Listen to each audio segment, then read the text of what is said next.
Doctor Bhimrao Ambedkar Bharat के सबसे शिक्षित व्यक्ति थे। उनके पास सबसे अधिक डिग्रियां थी, 16, कहीं भी तो 32 भी लिखा गया है। उनकी एक आत्मकथा है वेटिंग फॉर ए वीजा। इसमें उन्होंने वो बातें लिखी है कि उनके साथ और दलितों के साथ क्या अत्याचार हुआ है। उस सारी बातों को उन्होंने वहां पे दर्शाया है कि छुआछूत के वजह से उस समय जो हमारे देश में व्याप्त छुआछूत था, उसके वजह से क्या क्या यातनाएं हमें झेलनी पड़ी है। आप सुनेंगे ना तो आपका हृदय रो पड़ेगा। आप सोचेंगे कि क्या मेरे साथ भगवान अभिशाप या था, या फिर मेरे साथ कौन सा जुल्म हो गया था जो कि इस तरह मेरे साथ व्यवहार किया गया। आज मैं आपको उनकी ही कहानी, जन्मदिन के स्पेशल पर उनकी ही बात आपको मैं सुनाने जा रहा हूं। उन्होंने कहा कि मैं जन्म भले हिंदू में लिया हूं, लेकिन याद रखना हिंदू में रह के मैं हरगिज नहीं मरूंगा। उनका जन्म 14 अप्रैल 1891 में महू, मध्य प्रदेश, इंदौर में हुआ था और उनकी मृत्यु 6 दिसंबर 1956 ईस्वी नई दिल्ली में हुआ था। माता पिता का नाम था उनका रामजी मलोजी सकपाल और भीमाबाई सकपाल। उन्होंने कोलंबिया विश्वविद्यालय और लंदन स्कूल ऑफ इकोनॉमिक्स दोनों विश्वविद्यालय से अर्थशास्त्र में डॉक्टरेट की उपाधि प्राप्त की थी। उन्होंने कहा था कि छुआछूत गुलामी से भी बढ़कर है। आइए हम जानते हैं उसके जीवन से संबंधित कुछ ऐसी घटनाएं जिससे सुन करके आपका हृदय रो पड़ेगा। 9 साल के हुए 1921 में उसकी माताजी की मृत्यु हो गई। उनके पिताजी फौजी से रिटायर हो गए और रिटायर होने के बाद वो कोरेगांव में चले गए नौकरी करने के लिए। गर्मी की छुट्टी का दिन था। पिताजी ने कहा अंबेडकर को कि भाई बहन समेत अब सभी मतलब गर्मी की छुट्टियों में हमारे पास चले आओ। तक जाती थी और उनको कोरेगांव जाना था। कोरेगांव स्टेशन उतरा और स्टेशन उतरने के बाद उनके पिताजी कह दिए थे कि तुम स्टेशन पे ही रुकना और चपरासी तुमको लेने के लिए आएंगे। हम कपड़े लगते अच्छे पहने थे, हमारा पहनावा और रहन सहन और बातचीत करने का तरीका से कोई नहीं जान सकता था कि हम ब्राह्मण नहीं है। स्टेशन मास्टर को भी वही लगा कि ब्राह्मण के बच्चे हैं, इसलिए उन्होंने पूछने के लिए आया और हमारी मदद करने के लिए आया। और जैसे व्यक्ति को पता चला कि नहीं ये अछूत जात से है, दलित जात से है, उनके चेहरे का रंग बदल गया, उनके कमरे की तरफ निकल पड़े और फिर वहां से बैलगाड़ी वाले के पास जाके पूछा इन्होंने कि भाई हमको फलानी जगह पे जाना है, ले चलो। सबने पूछा कि तुम किस जाति से हो, जाति बताया, जाने के लिए कोई तैयार नहीं। जबकि दोगुने पैसे दे रहा है, वहां तक को जो किराया बनता है वो दोगुना पैसा दे रहा है, फिर भी जाने के लिए तैयार नहीं है। तब स्टेशन मास्टर ने एक युक्ति निकाला कि काम करो, बैलगाड़ी वाला पैदल जाएगा, बैलगाड़ी पे तुम बैठ जाना और लेकिन दोगुना पैसा तुमको लगेगा, तुम्हारे साथ ये जाएगा। बोले ठीक है चलते हैं। जाने लगे। रास्ते में इनको खाने पीने की पूरी व्यवस्था थी, टिफिन था। लेकिन कुछ दूर जाने के बाद एक चुंगी वाला दिखाई दिया इनको, झोपड़ी सा। उनको पूछा कि शायद इसके घर से हम पानी मांग लेते हैं, कुछ पीने के लिए मिल जाएगा, और खाना भी खा लेंगे हम वहां से, पानी मिल जाएगा, खाना भोजन पानी कर लेंगे हम। जैसे चुंगी वाले के पास जाने ही वाला था, बैलगाड़ी ने कहा कि वो हिंदू जाति से, तुमको पानी नहीं देगा वो। इन्होंने कहा कि काम करो भाई, आप मुसलमान उनको जाके कह दो, मुसलमान पानी लेने के लिए, तब तो पानी मिलेगा। इन्होंने जाके कहा कि पानी थोड़ा चाहिए हमें। बोला किस जाति से? बोला मुसलमान हमें। बोला फिर भी तुमको नहीं मिलेगा, तुमको पानी देने के लिए पहाड़ के उस दूर में जाकर के, पहाड़ के उस साइड में पानी की व्यवस्था है तुम्हारे लिए, तुम वहीं पे जाओ और पानी लेके आ जाओ। शाम हो चुका था, उतना दूर दाना संभव नहीं था और खाना सब था लेकिन पीना नहीं था, पानी नहीं था, तो खाते कैसे? सभी भाई बहन, रात हो चुका था, बैलगाड़ी को खोला तो कुछ दूर में जाकर के एक पेड़ के नीचे और बैलगाड़ी पे कुछ बिछा करके वहीं पे सो गए, भूखे सो गए। आप सोच सकते हैं कि 9 साल का बच्चा छोटे छोटे भाई बहनों के साथ पानी के बगैर क्या जिंदगी बीता होगा। ऐसे पाखंडियों को दया नहीं आई और सुबह हुई तो वहां से फिर अपने पिताजी के पास चले।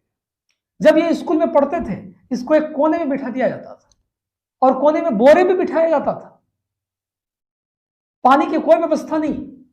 जब चपरासी पानी निकाल के देगा तभी ये पिएगा, जिस दिन चपरासी एब्सेंट रहेगा उस दिन प्यासा का प्यासा रह जाएगा। आप सोच सकते हैं क्या इनके साथ बीता होगा, क्या, और इनके साथ अगर ऐसा बीतता होगा तो अन्य दलितों के साथ क्या बीतता होगा, कैसी दुर्दशा होती होगी, कैसा अत्याचार होता होगा उस समय।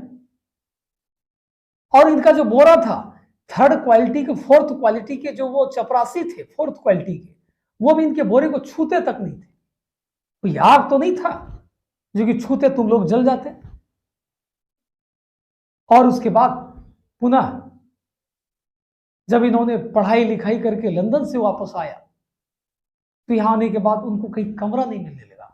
चारों तरफ पूछते थे किस जाति के हो, फलाने जाति के, कमरा नहीं मिलेगा।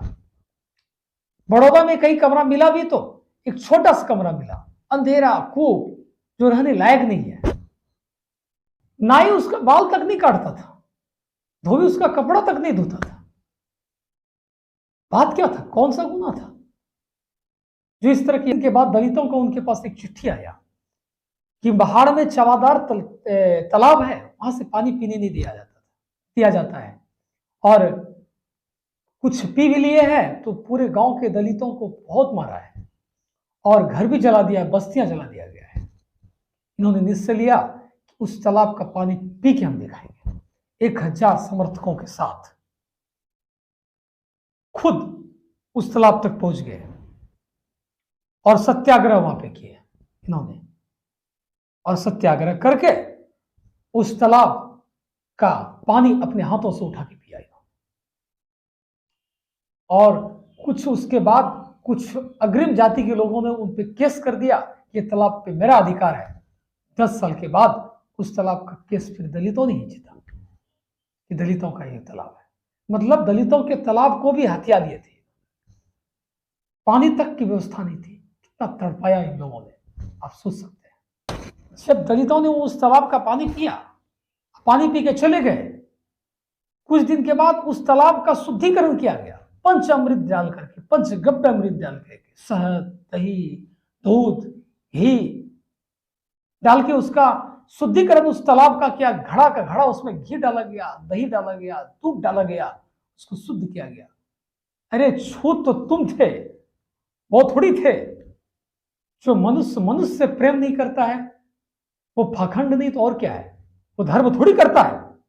मनुष्य को मनुष्य से प्रेम नहीं है, तुम किस धर्म के लोग हो? क्या तुम्हारे अंदर पाखंडवाद नहीं है? वो व्यक्ति सोच सकते हैं कि छुआछूत इसके हृदय में था, इसके अंदर में भरा था, और छूत दलितों को ही मानते थे। अंबेडकर साहब ने संविधान में आरक्षण का मुद्दा गरीबी नहीं रखा। उनका मानना था गरीब व्यक्ति अमीर तो हो सकता है, लेकिन जिसे अछूत माना जाए, जिसे नीच व्यक्ति माना जाए, वो अग्रिम लाइन में कैसे खड़ा हो सकता है? जो नीचे तबके के लोग हैं वो अगले लाइन में कैसे खड़ा हो सकता है? इसलिए उन्होंने जातिगत व्यवस्था के साथ साथ ही उस आरक्षण को लगाया। इन्होंने इकोनॉमिकल सिचुएशन से आरक्षण की व्यवस्था बिल्कुल नहीं की। 14 अक्टूबर 1956 को हजारों दलितों के साथ इन्होंने बौद्ध धर्म अपनाया, और उसमें भारत में बौद्धों की संख्या मात्र 1.5 लाख थी। 10 साल बाद आज भारत में बौद्धों की संख्या उसी समय 10 साल बाद 32 लाख हो गई। आप सोच सकते हैं कि कितना बड़ा वर्ग को आपने अलग कर दिया। गौतम बुद्ध एक संत थे, कबीर संत थे। अपने मृत्यु काल में इन्होंने गौतम बुद्ध के उस महामंत्र को जपते हुए और कबीर दास के कुछ दोहों को पढ़ते हुए अपनी मृत्यु को प्राप्त किए थे, महापरिनिर्वाण को प्राप्त किए थे। कबीर को मानते थे, गौतम बुद्ध का मानते थे। अर्थात मैं आपको बता देना चाहता हूं कि ये गौतम बुद्ध, कबीर साहब जी जितने भी है सनातन धर्म के ही अंग हैं, कोई अलग से नहीं आए। उपनिषद से गौतम बुद्ध ने बहुत कुछ सीखी है, और संतों की जो परंपरा है, संतों का जो मार्ग है, उसमें कहीं छुआछूत नहीं होता है।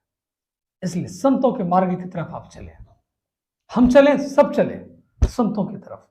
जितने भी संत हैं वहां पे कोई छुआछूत नहीं, चाहे रविदास हो, तुकाराम हो, रैदास हो, तुलसीदास हो, कबीर साहब हो, गौतम बुद्ध हो, महर्षि में परमहंस महाराज हो, कोई व्यक्ति हो, कोई भी संत हो, उनके दरबार में कभी छुआछूत होता ही नहीं है। इस बात को आप बिल्कुल यकीनन समझ ले। जितना संत का दरबार है वहां पे कोई छुआछूत नहीं होता है। ऐसे पाखंडियों को और ऐसे पाखंडवादों को दूर उठाने का बिल्कुल हम सभी प्रयास करें। कुछ व्यक्ति विशेष ने भगवान को अपनी जागीर समझ बैठा था कि हमारी जागीर है। भगवान किसी का नहीं होता है। जो हरि को जो भजता है वो वही हरि का होता है। इसलिए पापियों और पाखंडियों सुन लो, भगवान पे कभी अपना अधिकार मत दिखाना। सिर्फ ये मेरा भगवान है, भगवान सबका होता है। आज वो समय नहीं है, भारत में बहुत परिवर्तन हो चुका है, लेकिन मैं आपको बता देना चाहता हूं, जिस किसी भी जगह पे अभी भी है वक्त है, आप सुधर जाइए, आप बदल जाइए, आप अपने अंदर से छुआछूत और जातिवाद की भावना हटा दीजिए। नहीं तो एक समय ऐसा आएगा कोई पूछने वाला तक नहीं मिलेगा।